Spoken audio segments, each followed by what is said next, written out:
Hello everyone, welcome to our channel. दोस्तों, जैसा कि आज 14 नवंबर को बिहार का रिज़ल्ट आना तय था और आज बिहार का रिज़ल्ट आ चुका है, जिसमें पिछले वर्ष की तुलना में यानी कि पिछले चुनाव की तुलना में बहुत ज़्यादा फेर बदलाव देखने को मिला है। ये मैं आपको इलेक्शन कमीशन ऑफ इंडिया की ऑफिशियल वेबसाइट से रिज़ल्ट दिखा रहा हूँ, जो फिलहाल का रिज़ल्ट है, जिसमें बीजेपी इस बार भारी बहुमत से आगे चल रही है। बीजेपी के पास इस वक्त फिलहाल में 91 सीट से बीजेपी आगे है। उसके बाद जेडीयू जनता दल 83 सीट से आगे चल रही है और आरजेडी 25 सीट पे चल रही है। दोस्तों, इस बार सबसे ज़्यादा अगर बदलाव देखने को मिला है तो बीजेपी में बदलाव देखने को मिला है, क्योंकि बीजेपी इस बार सबसे बड़ी पार्टी के रूप में देखने को मिल रही है। वहीं पे अगर देखा जाए तो जीत एनडीए की होना तय है, क्योंकि अब इसमें अगर कुछ भी बदलाव भी अगर थोड़ा बहुत होगा तो इतना ज़्यादा बदलाव नहीं हो सकता कि ये पार्टी कोई ज़्यादा ऊपर नीचे हो जाए। इस वक्त पे ये सबसे टॉप पे चल रही है। ऐसा पहले माना जा रहा था कि हो सकता है नीतीश कुमार इस बार ना जीते, क्योंकि उनकी उम्र हो गई है। उन पर कई इल्ज़ाम लगाए जा रहे थे कि वो भूल जाते हैं, वो पलटू राम है, लेकिन नीतीश कुमार का जादू फिर से चल गया है। और बीजेपी के तरफ से जो मैथिली ठाकुर को जैसे सीट दे दी गई थी, कईयों को ऐसे लोगों को सीट दे दी गई थी जिनका माना नहीं जा रहा था कि वो जीत सकते हैं। मैथिली ठाकुर का तो कह रहे थे कि नहीं, इसको तो गलत सीट दे दी, ये तो पूरी तरह से हार रही है। ये सब चीज़ों को आज बीजेपी ने गलत साबित कर दिया है और बीजेपी भारी बहुमतों के साथ जीत हासिल करते हुए नजर आ रही है। हो सकता है इस बार जो मुख्यमंत्री है वो बीजेपी कुछ समय के बाद नीतीश कुमार को हटा के या अपनी पार्टी का भी बना दे।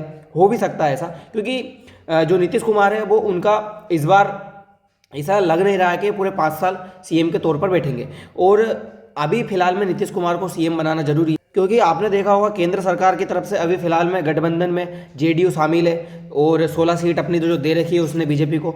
तो नीतीश कुमार को अभी सीएम बनाना जरूरी है, क्योंकि अगर BJP by chance Nitish Kumar को सीएम के पद से हटाती है या किसी अपनी पार्टी का सीएम बनाती है तो नीतीश कुमार पलटू राम से पहले से फेमस है, वो हो सकता है बीजेपी का साथ छोड़ दे और किसी दूसरी पार्टी में चले जाए, मान लीजिए आरजेडी में चले जाए। तो हो सकता है कि केंद्र सरकार से बीजेपी की जो सरकार है वो गिर सकती है। इसलिए उनका अभी बीजेपी का ज़रूरी है, बीजेपी को ये ज़रूरी है कि वो इसी को यानी कि नीतीश कुमार को ही सीएम बनाए। हो सकता है आगे ये कुछ बदलाव करके उन्हें बदल दे। वहीं अगर आप देखोगे तो इस बार जो वोटिंग हुई थी वो अभी तक की सबसे हाईएस्ट वोटिंग मानी जा रही है। इस बार लोगों ने जो वोट दिया है वो 67% वोट दिया है लोगों ने।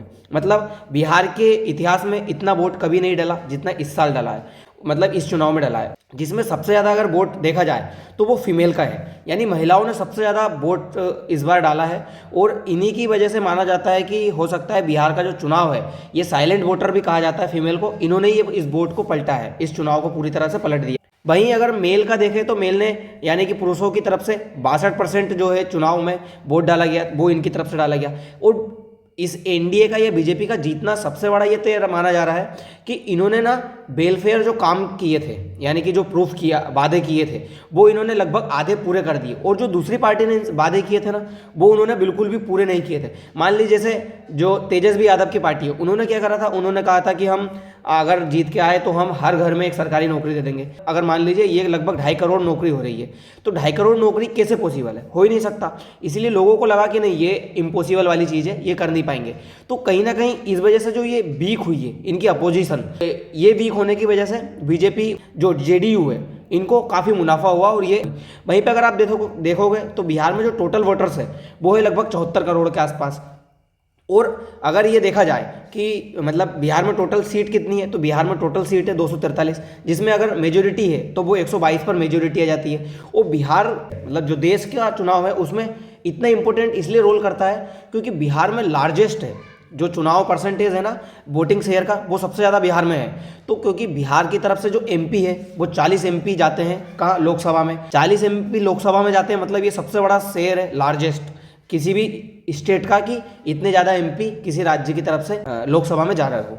इसलिए बिहार का ये जो चुनाव है वो देश के राजनीति में इतना इम्पोर्टेंट रहता है। इसीलिए बीजेपी और ये सारी पार्टीज बिहार चुनाव को इतना सीरियस लेती है। वहीं पे अगर ये चुनाव की बात करें तो चुनाव 2 फेज में हुआ था, पहला 6 नवंबर को और दूसरा 11 नवंबर को। वहीं अगर देखा जाए कि बिहार चुनाव में एनडीए की जीत इतनी अच्छी तरीके से क्यों हुई है, तो उसके 5 रीज़न हम इस वीडियो में देखने वाले हैं कि आखिर ऐसा क्या था कि एनडीए इतने भारी बहुमतों से जीती और क्या बेनिफिट रहे कि एनडीए इतनी आगे बढ़ी है और जो दूसरी पार्टीज़ है वो इतनी आगे नहीं बढ़ पाई है, ऐसा क्या रीज़न था? आइए हम इस पूरी वीडियो में इसके बारे में जानते हैं। दोस्तों, सबसे बड़ा मेन रीज़न ये था कि जो एनडीए है उसने जो अपनी सीट शेयरिंग है उसका जो फॉर्मूला है वो बहुत अच्छे तरीके से निभाया था। एनडीए ने अपनी सारी सीट्स को बीजेपी, जेडीयू, एलजेपी जो कि रामविलास पासवान की है जिससे चिराग पासवान लड़े हैं, वहीं हम और आरएलएम, इनके बीच बहुत अच्छे तरीके से उन्होंने सीट का बंटवारा किया था, जिसमें से बीजेपी ने 101 और जेडीयू ने 101, दोनों पार्टीज बरोबर सीट पर चुनाव लड़ी थी। और जो ये चिराग पासवान है उन्होंने अपनी पार्टी को 29 सीटों पर लड़ाया था और 29 में से इन्होंने अच्छी खासी सीटें, अभी 24 तो बताई जा रही है कि 24 सीटों तो ये जीत चुके हैं। मतलब बीजेपी ने जो अपना सीट शेयरिंग है वो बहुत अच्छे तरीके से बांटा था। और इनका सबसे बड़ा क्या करा इन्होंने कि मान लीजिए इस क्षेत्र में ये पार्टी की ज़्यादा मजबूती है तो इन्होंने इस क्षेत्र वाली जो सीटें हैं वो इसी पार्टी को दी। इन्होंने ऐसा नहीं करा कि यहाँ पे जेडीयू को दे दिया या बीजेपी को दे दिया, नहीं, उन्होंने देखा कि ग्राउंड लेवल है वहां पर किस पार्टी की कास्ट सिस्टम सबसे ज़्यादा चलता है बिहार में, तो उन्होंने देखा कि किस पार्टी से कौन सी कास्ट सबसे ज़्यादा रिलेट कर रही है और किसको टिकट देना सबसे ज़्यादा फायदेमंद होगा, तो उन्होंने यही करा, जिस वजह से बीजेपी और मतलब मान लीजिए एनडीए को इस बार फायदा इसी चीज़ का सबसे ज़्यादा मिला।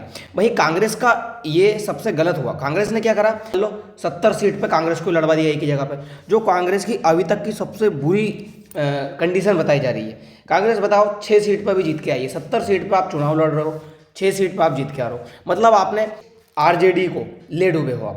आपकी जो अच्छे आप कर सकते थे आपने वो नहीं किया। आप राष्ट्रीय लेवल पे अलग बात है और स्टेट लेवल पर अलग बात है। आप राष्ट्रीय लेवल की बातें हैं वो स्टेट लेवल पर लागू नहीं कर सकते। आपने क्या मुद्दा बनाया? आपने मुद्दा बनाया कि हरियाणा में जो चुनाव हुआ उसमें कोई मॉडल थी दूसरे देश की, उसने वोट डाल दिया, उसके वोट बढ़ गए। आप वोट चोरी का मामला यहाँ पे डाल रहे हो, हरियाणा के चुनाव का मामला बिहार चुनाव में लगा रहे हो, मतलब ये राष्ट्रीय मुद्दा आप बिहार चुनाव में लगा रहे हो किसी स्टेट के चुनाव में, तो ये कहीं ना कहीं कांग्रेस के लिए एक गलत साबित हुआ। वहीं बीजेपी ने क्या किया, बीजेपी ने वेलफेयर का काम किया, लोगों के रिलेट किया लोगों से। जो एनडीए है ना उनके बीच समन्वय अच्छा था एक दूसरे से बात करने का, सबसे बड़ी ये बात इनके बीच ये ज़्यादा अच्छी रही। दूसरी सबसे बड़ी बात क्या रही, दूसरी सबसे बड़ी बात ये रही कि बीजेपी ने चुनाव के मामलों में जो जंगल राज की जो बात है उसको बिल्कुल गर्म रखा। जंगल राज से क्या हुआ है कि ये जो लालू यादव की पार्टी में लालू राबड़ी जैसे बोला जाता है, उस एरा में जैसे 1990 से 2005 में जो एरा चला था उससे लोग काफ़ी डरे हुए थे। उसमें किसी के ऊपर भी कोई भी मुकदमा चल जाना, किसी की भी ज़मीन हड़प लेना, कहीं पर भी लूटपाट हो जाना, किसी को भी कहीं पर मार देना, ये सब चीज़ें थी ना, उससे लोग काफ़ी डरे हुए थे। तो लोगों को ये डर था कि कहीं फिर से जंगल राज ना आ जाए। उससे बेहतर ही है नीतीश कुमार की पार्टी, क्योंकि कम से कम ये चीज़ तो है कि लोगों को प्रताड़ना तो नहीं झेलनी पड़ रही है। हो सकता है मान लो बेरोजगारी है, टाइम पे पेपर नहीं हो पा रहे हैं, पेपर लीक हो जा रहे हैं, ये सब चीज़ें तो खैर चलती रहेगी, लेकिन मारपीट से और जो ज़बरदस्ती के चोचले हैं उनसे तो कम से कम बचा जाए। वहीं दूसरी बात ये कि नीतीश कुमार ने सबसे बड़ा काम किया शराबबंदी का। हो सकता है शराबबंदी ब्लैक में चल रही हो, लोग पी रहे हो, लेकिन कम से कम दुकान पे, ठेके पे ये चीज़ें तो नहीं मिल रही है। लोग जो महिलाएं हैं वो अपने आप को सेफ सुरक्षित करती है, अगर वो बाहर जाए तो ऐसा नहीं है कि लोग उनको सड़क पे कुछ छेड़ दे या कुछ अपशब्द कहे, ये सब चीज़ें उन्हें को नहीं हो रही है, जिससे वुमेन काफ़ी रिलेट कर पाई है नीतीश कुमार से। वहीं अगर तीसरा देखें, तीसरा यहाँ पर कास्ट को लेकर बताया गया है कि बिहार में जो कास्ट सिस्टम है ये सबसे ज़्यादा मजबूत है। कास्ट को आप पीछे छोड़ नहीं सकते, बिहार की पॉलिटिक्स में कास्ट को आपको लेकर चलना पड़ेगा। तो कहीं ना कहीं कास्ट जो है ये मेन रोल निभाई है, चाहे वो कुर्मी हो या कुछ और जो कास्ट है, उसको लेकर जो बीजेपी है वो काफ़ी अलग तरीके से उन्होंने काम किया। बीजेपी ने क्या किया कि मान लीजिए इस यहाँ पर इस कास्ट के लोग ज़्यादा रहते हैं इस क्षेत्र में, तो उन्होंने उस क्षेत्र में क्या किया, उन्हीं लोगों को टिकट दी और उसी कास्ट के लोगों के लिए पर्टिकुलरली कार्य किया। तो एनडीए का ये सबसे बड़ा इसमें बेनिफिट रहा। वहीं दूसरा अगर अपन देखें, मैंने आपको बताया कि चौथा पॉइंट सबसे बड़ा ये मान लो कि इसमें जो वुमेन वोट है ये कहीं ना कहीं बहुत ज़्यादा काम किया, और इनका जो है वेलफेयर का काम ये सबसे ज़्यादा इन्होंने रिलेट किया है इसके लिए, क्योंकि वुमेन का जो वोट परसेंटेज है इस बार 71% से ऊपर रहा है, यानी कि वुमेन ने बढ़ चढ़ कर भाग लिया है। पहले बताया जा रहा था कि इस बार वोट्स जो सबसे ज़्यादा डले हैं वो इसीलिए डले हैं कि वो अब सत्ता पलटना चाहते हैं, अब फिर से नीतीश कुमार की पार्टी नहीं लाना चाहते, लेकिन वो वजह कुछ और ही रही। उन्होंने यूथ को चाहे कनेक्ट नहीं कर पाए हो, पर जो वुमेन्स है उनको सबसे ज़्यादा करेक्ट कर लिया। वुमेन्स ने पूरा जो चुनाव है वो इस बार बदल के रख दिया। वहीं अगर अपन लास्ट पॉइंट देखें कि सबसे बड़ा क्या रहा, तो सबसे बड़ा जो है नीतीश कुमार फैक्टर। मान लीजिए कि जो नीतीश कुमार का नाम है वही सबसे ज़्यादा इसमें रहा है। एक तो सबसे बड़ा ये जो नारा है इनका, वो नारा ये है कि बिहार का मतलब ही नीतीश कुमार है, और दूसरा टाइगर अभी जिंदा है। ये जो दो नारे हैं या कुछ इस तरह की बातें हैं, ये कहीं ना कहीं लोगों के दिल में जगह कर गई कि नीतीश कुमार है तो मुमकिन है, या नीतीश कुमार है तो बिहार है। तो इसी वजह से लोगों ने नीतीश कुमार का जो चेहरा है वो कहीं ना कहीं इसमें सबसे ज़्यादा इम्पोर्टेंट रोल निभा गया। वहीं आप कहीं कुछ भी हो जाए, चाहे उम्र ज़्यादा हो जाए या ऐसी कुछ बातें हो जाए या कुछ कहीं ना कहीं कुछ भूल जाए, कुछ वर्ड अपशब्द निकल जाए मुंह से, उसके वजह से आप किसी नेता को इग्नोर नहीं कर सकते। जिसमें से कुछ नेता है उसमें से गिने चुने नाम है, जैसे बिहार में नीतीश कुमार है, मध्य प्रदेश में शिवराज सिंह चौहान है।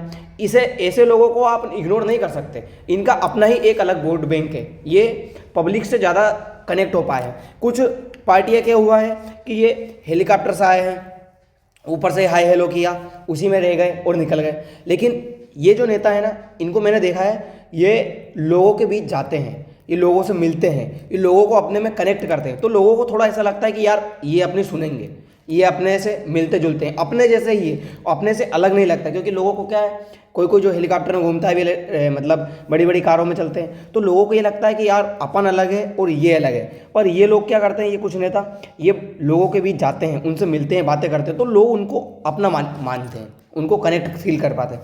तो बिहार पॉलिटिक्स में ये कहीं ना कहीं सबसे बड़ा रीज़न रहा है। और बिहार पॉलिटिक्स को कोई समझ नहीं पाया, बिहार के वोटर्स को समझ नहीं पाया है बिहार कब रातों रात वहाँ का रिजल्ट बदल जाए। और इस बार जो एग्जिट पोल है उसको भी लोगों ने गलत साबित कर दिया। क्योंकि पहले से कई बार कहते हैं कि जो एग्जिट पोल रहता है वैसा होता नहीं है, कुछ अलग हो जाता है हर बार। लेकिन इस बार जैसा एग्जिट पोल में था वैसा हुआ है। मतलब उन सारी बातों को भी इस बार वहाँ के वोटर्स हैं उन्होंने गलत साबित कर दिया। तो दोस्तों अब देखना ये होगा कि सीएम कौन बनता है और आगे कौन रहता है। क्योंकि फिलहाल प्रधानमंत्री नरेंद्र मोदी ने नीतीश कुमार को सीएम बनने के लिए बधाई दे दी है। और अब देखना ये होगा कि कब तक ये सीएम रहते हैं और क्या क्या बिहार पॉलिटिक्स की वजह से देश की राजनीति में बदलाव आता है। तो दोस्तों फिलहाल के लिए इतना ही, मिलते हैं अगली वीडियो में। धन्यवाद।